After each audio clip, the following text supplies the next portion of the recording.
নতুন নতুন পোশাক যত বের হবে তত যুবকরা পড়বে, নতুন নতুন যত মোবাইল বের হবে তত তারা ব্যবহার করবে। এই আইফোন আপনার ছিল 14 করে, এখন 15 বাইরে বের হয়ে গেছে। তার মানে এরা বেশি দিন জিনিস ব্যবহার করবে না, এরা মোটর বাইক বেশি দিন ব্যবহার করবে না, এরা একটা মোবাইল ফোন বেশি দিন ব্যবহার করবে না, এরা চোখের চশমা বেশি দিন ব্যবহার করবে না, এরা পায়ের জুতা বেশি দিন ব্যবহার করবে না, খুব জোরে এক বছর ব্যবহার করবে। কাজেই এদের জন্য আধুনিক সব নতুন নতুন জিনিস আবিষ্কার করে দাও। যুবকেরা যখনই দেখবে আমার এটা জিনিস খুব পছন্দ, তখন বাবাকে হত্যা করে হলেও ওই জিনিসটা তারা কিনবেই। অতএব যুবকদেরকে ধ্বংস করে দাও। আর এখন বর্তমানে যুবকদেরকে ধ্বংস করার আরো পরিকল্পনা শুরু করেছে। কি বলে, মোবাইল ফোনের ভিতরে সবকিছু ঢুকিয়ে দাও, ওদেরকে বসে আর তাস খেলতে হবে না, যেন মোবাইলের ভিতর থেকে যেন তাস খেলতে পারে। যুবকদেরকে আর ক্রিকেট খেলতে হবে না ব্যাট নিয়ে, তারা যেন মোবাইলের ভিতর থেকে যেন ক্রিকেট তারা খেলতে পারে। মোবাইলে যুবকদেরকে বসে আর লুডু খেলতে হবে না, এরা যেন বাড়িতে বসে বসে শুয়ে শুয়ে যেন লুডু খেলতে পারে। তার মানে যুবকদেরকে সব দিক দিয়ে আজকে শেষ করে ফেলেছে। এদের ব্রেন মস্তিষ্ক আজকে যুবকদেরকে শেষ করে ফেলেছে কে? আধুনিক আবিষ্কারে। আর বর্তমান এক প্রকারের বৈজ্ঞানিক তারা বেরিয়েছে, যুবকদেরকে ধ্বংস করে দাও, অর্থ সম্পদ সব আমাদের হাতে। বলুন, ওই ছেলেটা আজকে বর্তমানে আইপিএল এ সবসময় ম্যাচ লাগাচ্ছে। আপনার ছেলেটার কথা আপনি একটু তদন্ত করে দেখুন, ওই ছেলেটা প্রতিদিন আইপিএল এ ম্যাচ লাগাচ্ছে। যে আইপিএল এ ম্যাচ লাগিয়ে 1000 2000 5000 টাকা দিন সে জুয়া খেলে শেষ করে দিচ্ছে। এই ছেলেটা এই অর্থ সম্পদ দিয়ে শেষ করছে। বলুন তো এটা কার টাকা ঢুকছে? কার দিকে এই টাকাটা ঢুকছে? এই টাকাটা ওই ইহুদি খ্রিস্টানদের কাছে ওই টাকাটা চলে যাচ্ছে, মুসলিমদের কাছে এটা ঢুকছে না। মুসলিমরা এই সমস্ত অ্যাপ ব্যবহার করে না। মুসলিমদের জন্য আজকে বর্তমান ক্ষতিকর যতগুলো জিনিস হয়েছে তার মধ্যে বর্তমান হচ্ছে মোবাইল ফোন। আজকে যুবকদেরকে সব দিক দিয়ে অর্থ সম্পদও লুটে নিচ্ছে। আর এই ছেলেটা এখন ডিগ্রি অর্জন করে বলছে যে আমি ব্যবসা করতে পারছি না, তাই বলে সে বিয়ে করে না। মুহাম্মদ সাল্লাল্লাহু আলাইহি ওয়াসাল্লাম বলেন তোমরা বিবাহ করার পূর্বে তোমরা তোমাদের ভিতরে ক্ষমতা নিয়ে আসতে হবে, মানে ইনকাম করতে হবে। কার মতো? বাঘের মতো, শ্রীগালের মতো নয়। শ্রীগালকে জিজ্ঞাসা করা হলো যে কি ব্যাপারে? শ্রীগাল নিজেকে খুব বড় অহংকারী মনে করতো। শ্রীগাল বলতো যে আমাকে জঙ্গলের ভিতরে আমাকে কোনো জিনিস ধরতে হয় না। সিংহ বাঘ যখন একটা কোনো হরিণকে ধরে, তখন যার মাংস খাওয়া যখন শেষ হয়ে যায়, তখন শেষে কিছু মাংস রেখে দেয়, তখন ওটা আমার। তো সিংহ এই জন্যই জঙ্গলের ভিতরে সে রাজা হয়েছে। কেন? সে দৌড়িয়ে গিয়ে সে রুজি তল্লাশ করেছে। এই শ্রীগাল কিন্তু জঙ্গলের রাজা নয়। এর জন্য যুবকদেরকে রাজার মতো তাদেরকে ইনকাম করতে হবে, সিংহের মতো ঝাঁপিয়ে পড়তে হবে, রোদে বৃষ্টিতে যে কোনো মূল্যে তাকে ইনকাম করতে হবে। ইনকাম শুধুমাত্র ওই ছেলেটা চাকরির দিকে পড়ে আছে। এই কাল পরশুর মধ্যে আপনারা দেখতে পাচ্ছেন সোশ্যাল মিডিয়াতে যে অনেকগুলো চাকরি শেষ হয়ে গেল। তো এই মাস্টার এখন দাঁড়িয়ে কাঁদছে। কেন কাঁদলে? ও এতদিন থেকে চাকরি করার পরেও কোনো আর পথ খুঁজে পায়নি। চাকরি করার পরে ও আর অন্য কোনো ব্যবসা দিকে ওর কোনো ধ্যানই নেই।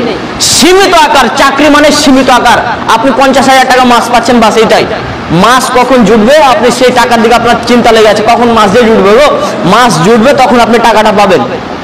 আবার এটি মাসের মধ্যে খরচা হয়, কোথায় শেষ? আবার মাস জুড়ে, মানে ও আর নতুন কোনো ব্যবসা করতে পারছে না। যেই লোকেরা, যেই মাস্টারদের ম্যাডামদের চাকরি শেষ হয়ে গেছে, ওরা দাঁড়িয়ে কাঁদছে আর বলছে আমার একটা ছেলে একটা মেয়ে আর আমার এদিকে বাড়িতে মা বাবা, আমি কোথায় ইনকাম করব? তার মানে এতদিন পর্যন্ত চাকরি করে কোনো ব্যবসা খুঁজতে পাইনি। আমি বলতে চাচ্ছিলাম লেখাপড়া করতে হবে। আপনি একটা অ্যাকাউন্ট খুলতে যাবেন, তখন আপনাকে একটা ফর্ম ফিল আপ করতে হবে। তা আপনি কি অন্যের হাত ধরে বেড়াবেন যে ভাই ফর্মটা ফিল আপ করে দাও? জি না, এর জন্য আপনাকে শিক্ষা অর্জন করতে হবে। শিক্ষা অর্জন করেন। আপনি নামাজ পড়বেন, এর জন্য আপনাকে দোয়া সূরা ভালো করে জানতে হবে, এর জন্য শিক্ষা অর্জন করতে হবে। তাহলে দুনিয়াবী শিক্ষা এবং দ্বীনি শিক্ষা দুটাই আমাদের অর্জন করতে হবে। কিন্তু আমরা যদি এটাকে যদি ব্যবসার ক্ষেত্রে যদি করে নিই, আরবি শিক্ষা কেউ যদি অর্জন করে আর সে যদি বলে এই আরবি শিক্ষা আমার টাকা ইনকামের জন্য করে, তাহলে এই শিক্ষা করা হারাম। তেমনি করে কেউ যদি স্কুলে কলেজে লেখাপড়া করে আর সে যদি মনে করে যে এই শিক্ষা অর্জন করে আমি এখান থেকে রুজি উপার্জন করবো, তাহলে এই শিক্ষা করাও নিষেধ। আব্দুল আহমেদ মাদানী তিনি একটি বইয়ের ভিতরে লিখেছে, শিক্ষা অর্জন করার উদ্দেশ্য রাখতে হবে দুনিয়া যেন আমার সহজ হয়। শিক্ষা অর্জন করার মানে হচ্ছে দুনিয়া যেন আমার সহজ হয়।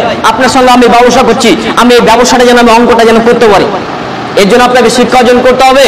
শিক্ষা অর্জনের মানে এটা নয় যে চাকরি। আপনি একটা লোক আপনাকে বলেছে আমার বাড়িতে আপনি কাজ করেন, তো আপনাকে মাসে 10,000 দেবো। কি কাজ? বলে আমার গরু ছাগলগুলোকে দেখতে হবে। তা আপনাকেও একটা চাকরি দিয়েছে গরু ছাগল দেখার। সরকার আপনাকে চাকরি দিয়েছে ছাত্রকে লেখাপড়া করার। এও যেমন চাকর, আপনিও একটা চাকর। আমি যদিও তো মাস্টারদেরকে আমি ছোট করছি, আমি শুধুমাত্র বুঝাতে যাচ্ছি সাধারণ ছেলেদেরকে আমি বোঝানোর জন্য আমি বলছি ব্যবসা করতে হবে, কুলিগিরি করতে হবে, মজুরগিরি করতে হবে, তাদেরকে ইনকাম করতে হবে। যদি ইনকাম না করে তাহলে সে উপার্জন করতে পারবে না, আর সে বিবাহ করতে পারবে না। কত যুবক আপনার চোখের সামনে দেখতে পাবেন, এখন ওই ছেলেটা 25-30 বছর বয়স হয়ে গেছে, বিবাহ করে না। এখন ওকে বলুন বিবাহ করিস না কেন, তো বলছে কোনো কাজ পায় না। আপনার চোখের সামনে একটা ছেলে নিজের বয়সকে একদম অতিক্রম করছে, বয়সটা চলে যাচ্ছে পানির মতো, অথচ সে বুঝতে পারে না যৌবনের কত দাম, শরীরের কত দাম, সে কিন্তু এখনো বুঝতে পারে না। অতএব আপনারা হচ্ছে পিতা, আপনারা একটু আপনার ছেলেদের ব্যাপারে আপনাকে সজাগ হন। সুন্দর একটা নাম রাখতে হবে, এইদিকে আপনি সজাগ থাকছেন। ছেলের জন্য আকিকা দিতে হবে, এটা আপনি সজাগ থাকছেন। ছেলেকে মাদ্রাসাতে লেখাপড়া করাতে হবে, এটা আপনি সজাগ থাকছেন। কিন্তু আপনি একটু এইদিকে আপনাকে নজর দিতে হবে, আমার ছেলেটা পড়তে কেমন। যদি দেখা যায় আমার ছেলেটা খুব একটা পড়তে বেশি ভালো নাই, মাধ্যমিক উচ্চ মাধ্যমিক খুব জোর, মাধ্যমিক অথবা উচ্চ মাধ্যমিক এত দূর আপনি পড়ালেন, তারপর আপনি আপনার ছেলেকে ছোট্ট একটা অন্তত ব্যবসাটা আপনি ধরিয়ে দেন, ব্যবসা করুক। ব্যবসা করলে সে ছোট হয় না। পৃথিবীর সব থেকে যে কোটিপতি বিল গেটস, সে কিন্তু চাকরি করে না, বরং চাকরি দেয়। অতএব চাকরিতেই মানুষ যে বড় লোক হয়ে যায় তা নয়, আপনাকে ব্যবসা করতে হবে। আর বিবাহ করার ক্ষেত্রে বিশেষ করে যুবকরা, যদি তোমার 200 টাকা করে দিনে ইনকাম হয়, যদি একটা কুড়ে ঘর থাকে, তাহলে অন্তত তুমি বিবাহ করো। রাসূল সাল্লাল্লাহু আলাইহি সাল্লাম বলেন, তোমাদের যদি ক্ষমতা থাকে আর তোমরা যদি বিবাহ করো, তাহলে তোমরা দুটো জিনিসের হেফাজত করবে, এক তোমাদের চক্ষুকে এবং এক তোমাদের লজ্জাস্থানকে, এই দুটা তোমাদের হেফাজত হয়ে যাবে। অতএব বিবাহ করার জন্য যুবকদেরকে একটু আগ্রহে আপনারাও একটু প্রকাশ করবেন, যে যেহেতু ইনকাম সাধারণ চলছে, পরিবার যেহেতু চলছে, অতএব বিবাহ করো। ওরা অনেক যুবক হয়তো ভয় করছে যে আমার ইনকাম মাত্র 200 টাকা, কিভাবে চলবে। জি না, ভয়ের কোনো কারণ নেই। এই 200 টাকাতে ইনশাআল্লাহ বরকত দিয়ে দিবে। বিবাহ হলেই রুজিতে বরকত দিবে, এ কথাই ঠিক। বিবাহ করলেই ও রুজিতে বরকত দিবে।